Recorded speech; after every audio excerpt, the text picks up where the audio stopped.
1 Coríntios capítulo 12, versos 12 a 26. Amém, irmãos? Todos acharam?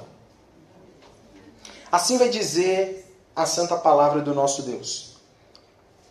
Ora, assim como o corpo é uma unidade, embora tenha muitos membros, e todos os membros, mesmo sendo muitos, formam um só corpo. Assim também com respeito a Cristo.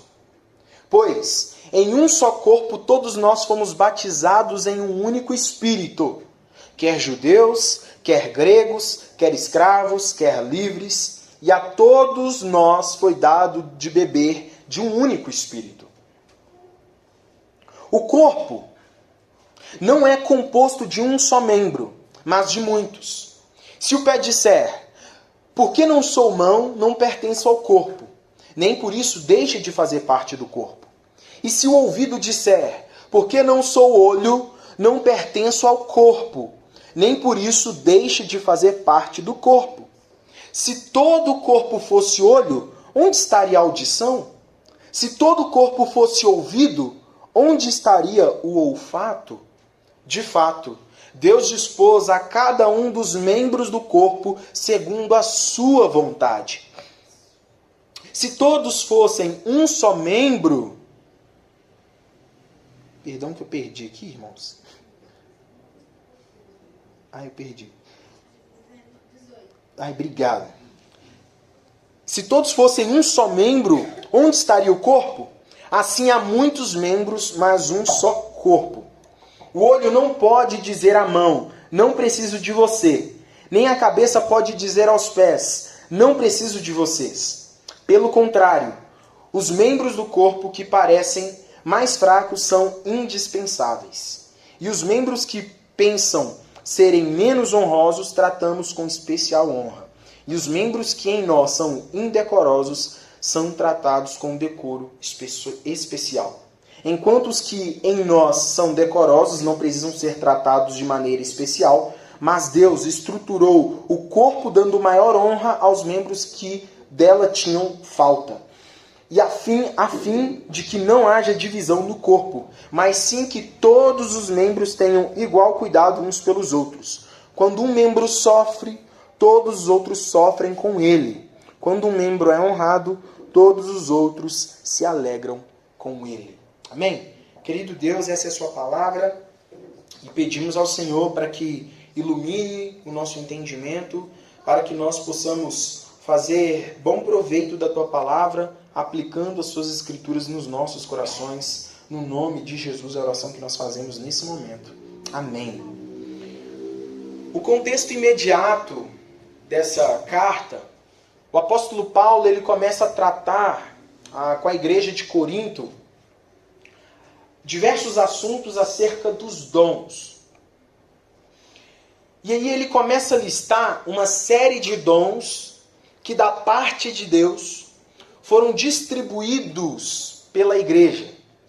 Então é por esse motivo que é interessante que quando a gente observa uma comunidade de fé, ali você vai ver um pregador, ali você vai ver pessoas com um dom pastoral muito grande, vocês verão pessoas com um dom evangelista inato em suas vidas, elas constantemente estão pregando o evangelho, compartilhando a boa nova para as pessoas e assim por diante. Então a palavra de Deus descreve que no corpo de Cristo, todos nós fomos compostos e fomos recebidos da parte de Deus com vários dons e possibilidades e capacidades. Então a uns foi dado o dom de mestre, a outros foi dado o dom de profetizar, a outros foi dado o dom de ensinar, de pastorear e assim por diante. E com isso, o apóstolo Paulo ele conclui os primeiros versos do capítulo 12, por exemplo, trazendo para nós essa perspectiva que ele vai trazer no verso 11, por exemplo, dizendo o seguinte: todas essas coisas, porém, são realizadas pelo mesmo e único Espírito, e ele as distribuiu individualmente a cada um como quer. Então o Senhor proporcionou para você, para mim, para nós, dons diversos. capacidades diversas. Então a capacidade que o Kelvin tem, eu não tenho. O dom que Deus deu e designou para o Wagner, ele designou para o Wagner. Os talentos e as capacidades e a vocação que o Senhor designou a Angélica, ele designou a ela. E assim por diante. E assim o Senhor dá gratuitamente e individualmente para cada um de nós. E isso que demonstra a beleza do corpo de Cristo. É isso que demonstra a beleza do reino de Deus. Porque isso significa que cada um de nós somos pedras dessa construção chamada reino de Deus. Cada um de nós somos esse bloquinho que, ao passo em que vamos nos juntando, se torna algo muito maior. Cada um de nós somos uma peça nesse grande quebra-cabeça chamada reino de Deus, que é esse grande mosaico. E aí, quando nós juntamos os nossos dons, os nossos talentos e as nossas capacidades, de acordo com aquilo que o Senhor nos incumbiu, nós realizamos a missão do Senhor de forma mais efetiva. Entretanto, a unidade na igreja muitas das vezes não é verdade. Ou, em muitas ocasiões, por conta da diversidade na comunidade de fé, por conta das diferenças existentes, muitos se afastam. Utilizam dessas capacidades que o Senhor deu como desculpas para não se envolverem demais. Para não estarem em disposição de se doar para o outro. E aí a gente só gosta de encontrar beleza na individualidade, quando na verdade Cristo e o seu reino encontra beleza na diversidade. E o tema da nossa conversa de hoje é exatamente isso, unidade. Mas mais do que isso, unidade na diversidade. Porque é muito fácil estarmos unidos àqueles que parecem com a gente. É muito fácil estarmos unidos e caminharmos na mesa e termos a mesa conosco e na nossa presença aqueles que pensam igual a gente. E aí Jesus, através do seu reino, ele vai dizer que o reino dele é um reino plural.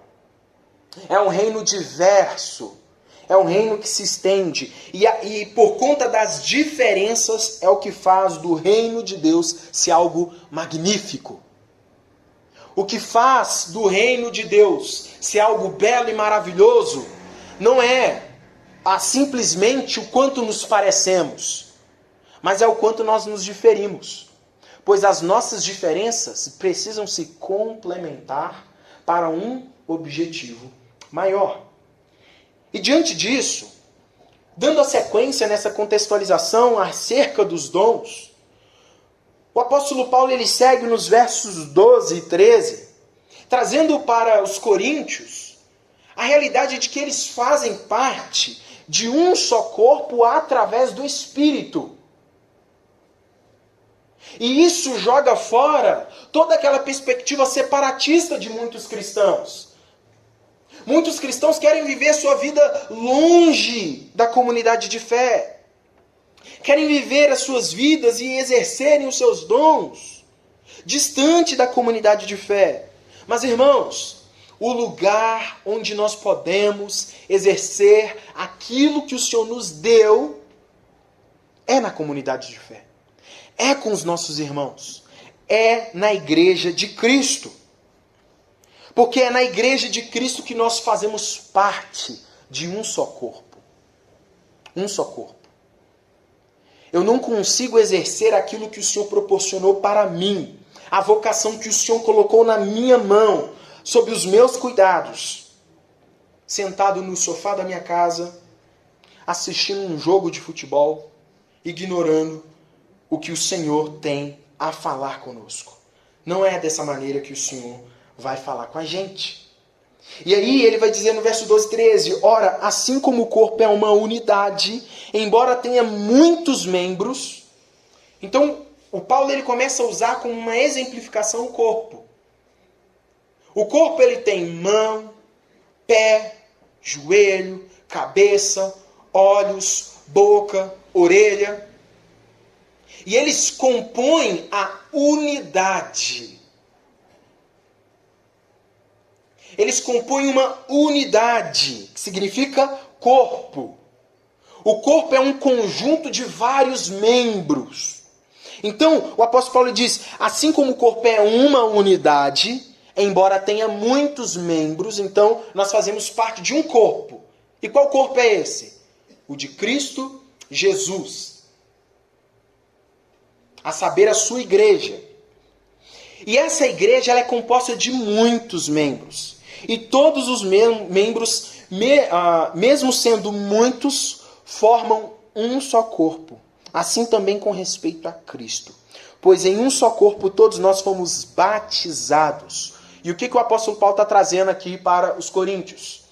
Em um só corpo nós fomos batizados, ressaltando essa ideia da unidade. Porque os coríntios eles estavam vivendo uma vida assim, extremamente egoísta.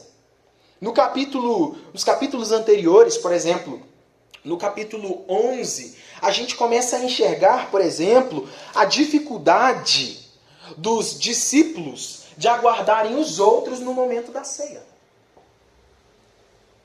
Ou seja, eles eram glutões. Eles comiam tudo e aí não esperavam os irmãos para chegarem, para que eles pudessem cear juntos. Porque o significado da ceia é esse momento de unidade em que a igreja de Cristo relembra a morte e ressurreição de Cristo e a sua vinda. E diante disso, muitos deles estavam vivendo de forma egoísta. Eles estavam ignorando aqueles que estavam para chegar. E na ceia do Senhor, biblicamente, nos tempos mais primitivos, a ceia ela era literalmente um banquete. Literalmente. Então eles reuniam uma mesa, ali tinha um grande banquete, ali eles comiam junto, e aí eles ceavam, e comemoravam, e festejavam a salvação de Cristo através da cruz do Calvário. E aí com isso o apóstolo Paulo está chamando a atenção dos coríntios para: vocês precisam viver em união. Vocês precisam começar a viver em unidade. Vocês precisam começar a viver como se fizessem parte de um só corpo. Porque eu nunca vi a mão brigando contra o pé. Eu nunca vi a orelha reclamando dos olhos. Porque na realidade todos nós fazemos parte de um só corpo. Então se nós fazemos parte de um só corpo, precisamos caminhar em unidade. Então você já parou para perceber, por exemplo, um time de futebol? Quando tem um estrelinha e ele quer jogar só para ele, o time começa a ficar desfalcado. Quando o time não joga no coletivo, todos em prol de um objetivo, as coisas começam a desandar. Assim, irmãos, é a unidade do corpo. Assim também funciona na sua casa, no seu casamento. Assim vai funcionar, gente. A exemplificação do corpo de Cristo na igreja também traz para a gente ensinos vastos acerca da maneira como nós agiremos com os nossos cônjuges.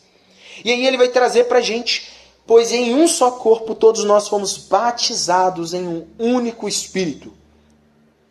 E o que isso significa? A partir de agora, por sermos batizados em um único Espírito e fazermos parte do mesmo corpo, não importa a sua posição social, não importa a sua classe social, não importa a sua cor da pele, não importa o quanto você tem no banco, não importa quem você é e quem é a sua família, isso pouco importa. Agora em Cristo Jesus, todos nós fazemos parte de uma só família. E a todos nós foi dado do mesmo e único Espírito. Então, gente, na cruz de Cristo e aos pés da cruz de Cristo, não há maiores, menores, superiores, inferiores. Todos nós estamos no mesmo pé de igualdade. Todos. Todos estamos caminhando para um só destino. Um só. E o que nos fará ser bem-aventurados nas bodas do Cordeiro não são os nossos status terrenos, mas é de fato os umbrais das nossas portas manchadas pelo sangue do Cordeiro. É isso que fará a diferença. É isso que nos faz unidade. É isso que nos faz um. Então, meu irmão, você não precisa se envergonhar da sua origem. Você não precisa se envergonhar do seu grau de escolaridade, porque Cristo não se importa com isso. O que Cristo quer é o seu coração. O que Cristo quer é a sua casa, a sua família. Para que a sua família viva de acordo com o que Josué diz. Eu e a minha casa serviremos ao Senhor. Então, nós fazemos parte de um único Espírito. Então, meu irmão, entenda. Você faz parte de um corpo. E aí, no segundo ponto, o apóstolo Paulo ele vai dizer,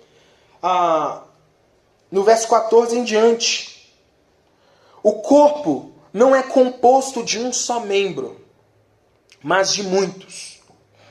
Se o pé disser, por que não sou mão, não pertence ao corpo, nem por isso deixe de fazer parte do corpo. E se o ouvido disser, por que não sou olho, não pertenço ao corpo, nem por isso deixa de fazer parte do corpo. Se todo o corpo fosse olho, onde estaria a audição? Se todo o corpo fosse ouvido, onde estaria o olfato? De fato, Deus dispôs cada um de nós, a cada um dos membros no corpo segundo a sua vontade. Se todos fossem um só membro, onde estaria o corpo? Assim, há muitos membros, mas um só corpo. Em outras palavras, o que Paulo está querendo dizer, irmãos, é que aquilo que Deus nos chamou para ser aponta para algo maior do que nós. E eu vou repetir. Aquilo que Deus te chamou, me chamou e nos chamou para ser, aponta para algo maior do que nós. E aí o apóstolo Paulo ele começa a ilustrar a realidade do corpo. E aí muitos membros começam a questionar. Eu não faço parte do corpo porque eu não sou mão. O ouvido começa a questionar. Olha, eu não sou parte do corpo porque eu não sou olhos. E o apóstolo Paulo ele fala, de forma nenhuma. Nós não deixamos de fazer parte do corpo de Cristo porque estamos em uma outra função. Não deixamos de ser importantes na causa do reino porque não estamos com o microfone na mão. E eu acho maravilhoso quando a gente participa de projetos missionários. Se você ainda não participou, eu te convido a participar. Porque é maravilhoso. Porque ao passo em que a gente prega o evangelho, compartilha da palavra, não há ninguém superior a ninguém. Todos nós representamos uma causa. Todos nós representamos algo maior do que nós. Cada um em sua função. Então se eu estou naquele momento lavando um banheiro, eu estou lavando o banheiro para a glória de Deus. Se naquele momento eu estou lá pregando o evangelho em uma casa, eu estou pregando o evangelho para a glória de Deus. E assim sucessivamente. E então, meus irmãos, é por esse motivo que Paulo contrasta com os dons, e aí ele traz essa realidade do corpo e dos membros, dizendo pra gente, o Senhor nos chamou para variadas tarefas, variadas funções. Funções essas que serão distintas, diferentes, funções diferentes, ações diferentes, mas que todas elas apontarão para um só propósito: a glória de Deus. E talvez, meus irmãos, nós achamos que trabalhar atrás dos holofotes, o Senhor não nos honra. E eu digo muito pelo contrário. Porque o Senhor, mais uma vez, não olha o nosso desempenho. O Senhor não está interessado com seu desempenho. O Senhor está interessado com a sua obediência no ide. Qual é a sua resposta para aquilo que Ele te chamou para fazer? A sua resposta é positiva para aquilo que Ele te colocou nas suas mãos? Então, às vezes, a gente pergunta, por que o fulano faz isso? Por que o fulano está naquela posição? Por que o fulano foi chamado para isso e eu para isso? Nós precisamos, meus irmãos, mais do que questionar o motivo do nosso chamado, é obedecê-lo e servi-lo com o nosso coração. Pois eu repito, aquilo que Deus te chamou para fazer aponta para algo maior do que você. Cada um de nós somos pedras dessa construção. Todos fortificados na pedra angular, aquela que traz a sustentação, a saber, Cristo. E minha pergunta para você nessa noite, você tem exercido, ou dado ouvidos, ou obedecido aquilo que o Senhor colocou na sua mão para fazer? Temos ouvido a voz do Espírito, ouvido o que Ele tem soprado nos nossos ouvidos, ouvido o que Ele tem falado nos nossos ouvidos. Temos tido essa sensibilidade? Temos nos colocado à disposição para ouvir? Ou os nossos ouvidos estão ocupados demais ouvindo tantas outras vozes? E a realidade, meu irmão, é que Cristo e o Espírito Santo nunca deixaram de falar. Nós é que deixamos de parar de ouvir. Nós é que deixamos de nos atentar a que o Espírito Santo tem soprado, tem falado e tem ministrado. Esteja sensível, porque o que o Espírito Santo fala ao seu ouvido aponta para algo maior do que você. Obedeça. E por fim, ele vai dizer, no verso 21 e 26, e aí o ponto 3 eu quero refletir, na jornada da unidade, todos precisamos uns dos outros.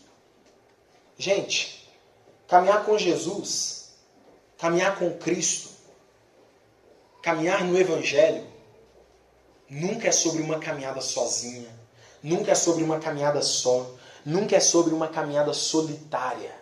Se você tem feito uma caminhada só no Evangelho, você está escolhendo caminhar só. É uma opção sua. E na realidade, se você cair por estar sozinho, dificilmente você terá pessoas à sua volta para te ajudar. E aí, nos versos 21 e 26, o apóstolo Paulo diz, o olho não pode dizer à mão, não preciso de você. Nem a cabeça pode dizer aos pés, não preciso de vocês. Pelo contrário, os membros do corpo que parecem mais fracos são indispensáveis. Gente, isso é maravilhoso. E eu estava vendo e refletindo, sabia que se você perde o dedão, isso altera o seu equilíbrio? Dedão. Altera o nosso equilíbrio. Os olhos, que são assim as janelas dos nossos corpos, começa a dar um probleminha, a gente começa a ver tanta dificuldade. Porque se os olhos falham, a gente vai começar a tatear. Os pés vão começar a caminhar para o rumo errado. Então os pés dependem dos olhos, tanto quanto os olhos dos pés. Então eu não posso dizer para o meu irmão, eu não preciso de você. Eu não preciso de você. Pelo contrário, necessitamos uns dos outros. Necessitamos da ajuda uns dos outros. E aí tem aquele corinho antigo. Eu preciso de você Você precisa de mim, nós precisamos de Cristo até o fim. Sem cessar, sem parar, sem vacilar. Sem tremer, sem chorar. Eu aprendi isso na escola bíblica, quando eu era criança. Olha que maravilha. E aí, gente, é por esse motivo que o apóstolo Paulo está trazendo isso. Os membros que parecem fracos, eles são indispensáveis. Indispensáveis. Irmãos, aqueles irmãos dos quais mais simples,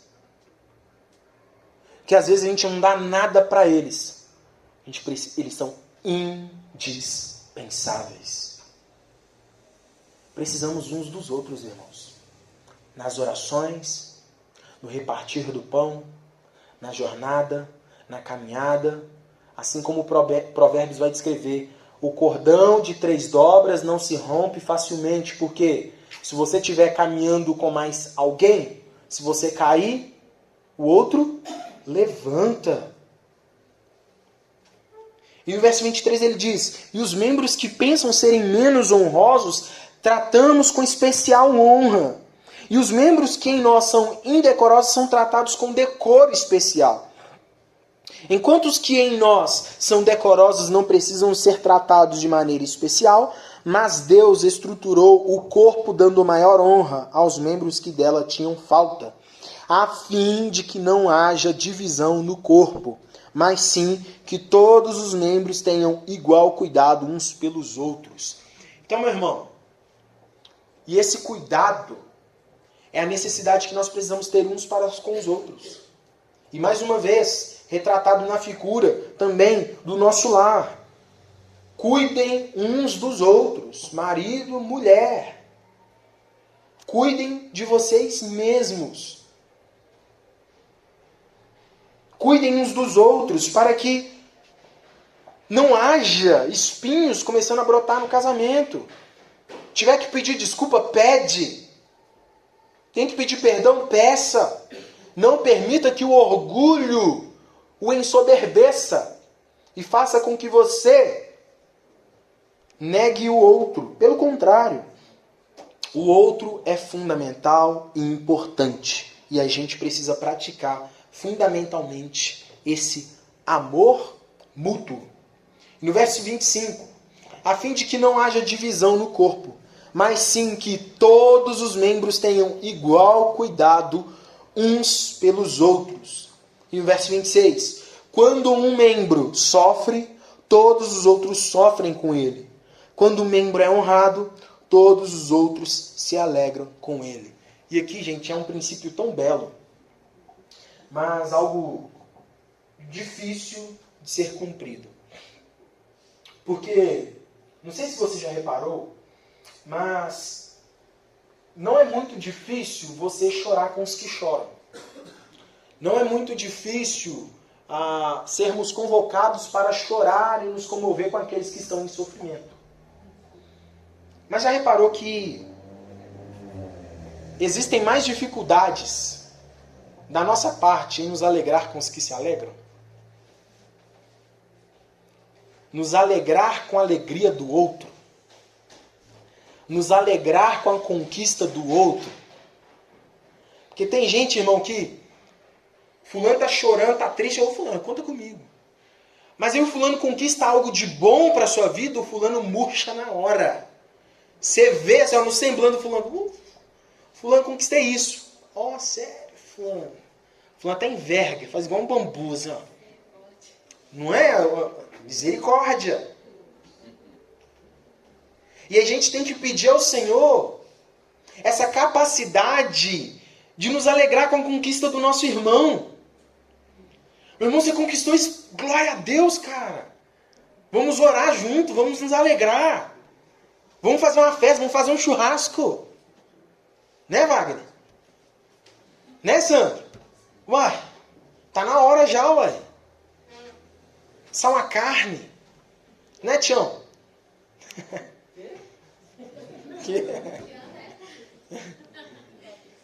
E aí, gente?